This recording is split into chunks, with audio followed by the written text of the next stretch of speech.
What's going on, YouTube? This is Christian Brindle. Hope this video finds you doing well. I'm a licensed insurance broker.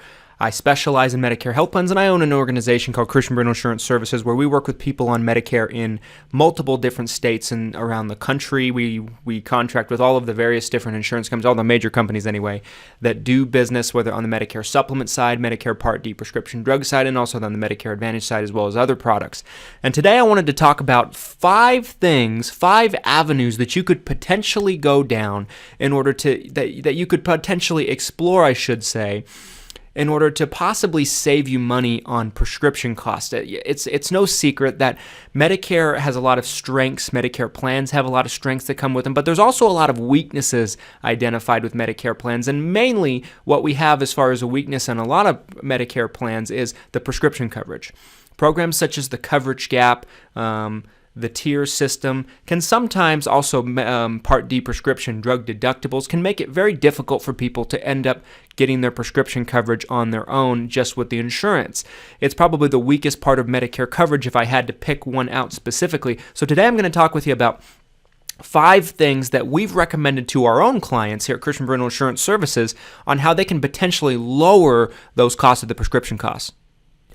Number one is, if you are in a low income bracket, let's say you don't pull in a tremendous amount of household income. Now the qualifications vary a little bit from state to state, so it's very tough for me to give you an exact number on what it takes to actually qualify for these types of programs. But the first thing is Medicaid, okay? If you're in an incredibly low income bracket, your state might have a program called Medicaid, or in California they actually call it Medi-Cal, which basically is assistance from your specific state that can help pay for your prescription costs, and in some cases it can also help pay your medical costs, premiums for Medicare Part B in some situations depending on your level of Medicaid.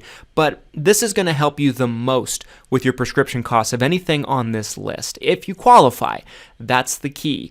The best way to find out if you qualify for Medicaid is to probably get in touch with your state, depending on what state you're in. Different states have different programs. In my home state of Utah, there's a department called the Department of Workforce Services of Utah that I typically recommend people get in contact with. Also, the Social Security Department and the Social Security Administration can also assist with that, okay?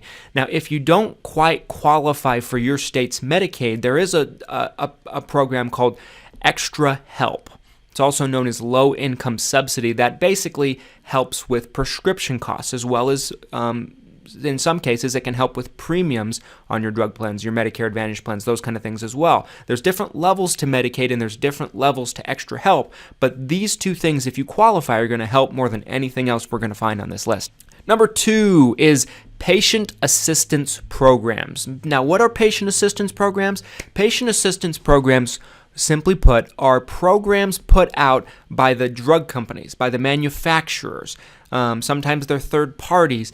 And they basically have programs for different kind of very expensive medications that are typically unaffordable for people. And you even can see them sometimes for insulins that have gotten just real expensive. To basically where there's different qualifications. Some are easier to qualify for than others.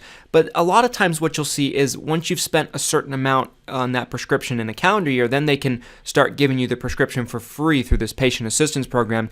It might limit your costs from, instead of being $10,000 on a particular prescription in a year, it can limit it down to maybe $2,000 in a year or $1,000 in a year, which isn't perfect, but it's going to help more than anything else.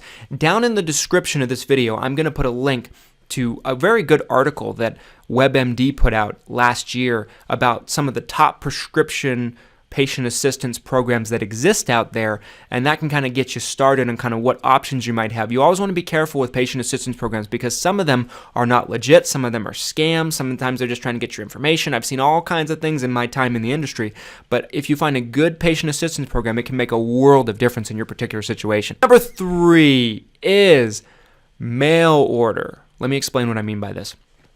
A lot of Medicare Advantage plans and a lot of Part D prescription drug plans, whichever one you might have in your situation if you're on Medicare, have mail order programs. And in some cases, especially if you're taking generics, the generics on their own might not be very expensive. Let's say you're taking a tier 1, a tier 2, and that's not a whole lot of money. Maybe it's $5, maybe it's $10 copay for a 30-day supply. But if you have 10 of those, well, that can add up pretty quickly, can't it?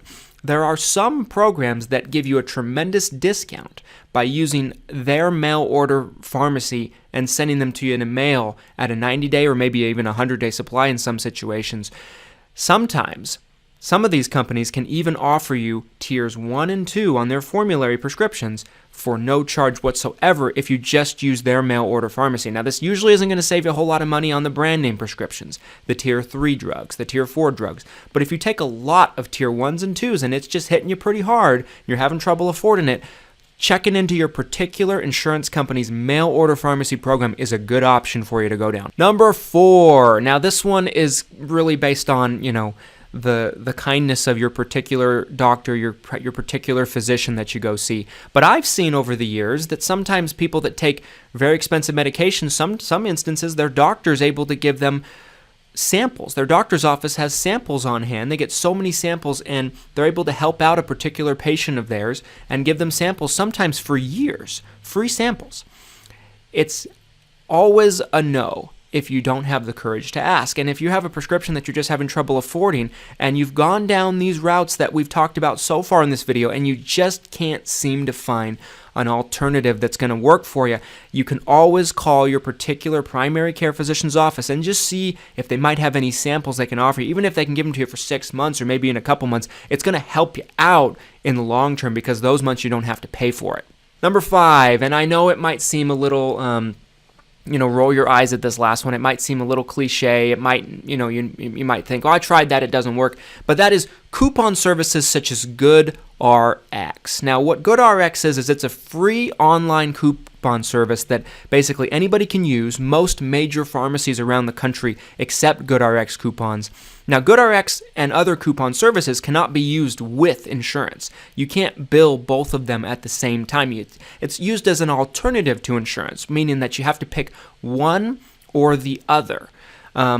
So the only reason why a coupon like GoodRx would be good for you is, let's say you're taking a prescription let's say you just got prescribed a prescription this year, and you find out that your particular insurance company doesn't cover it in their formulary and you're paying out of pocket for it. You could use GoodRx for that, and you can't change your plan until open enrollment.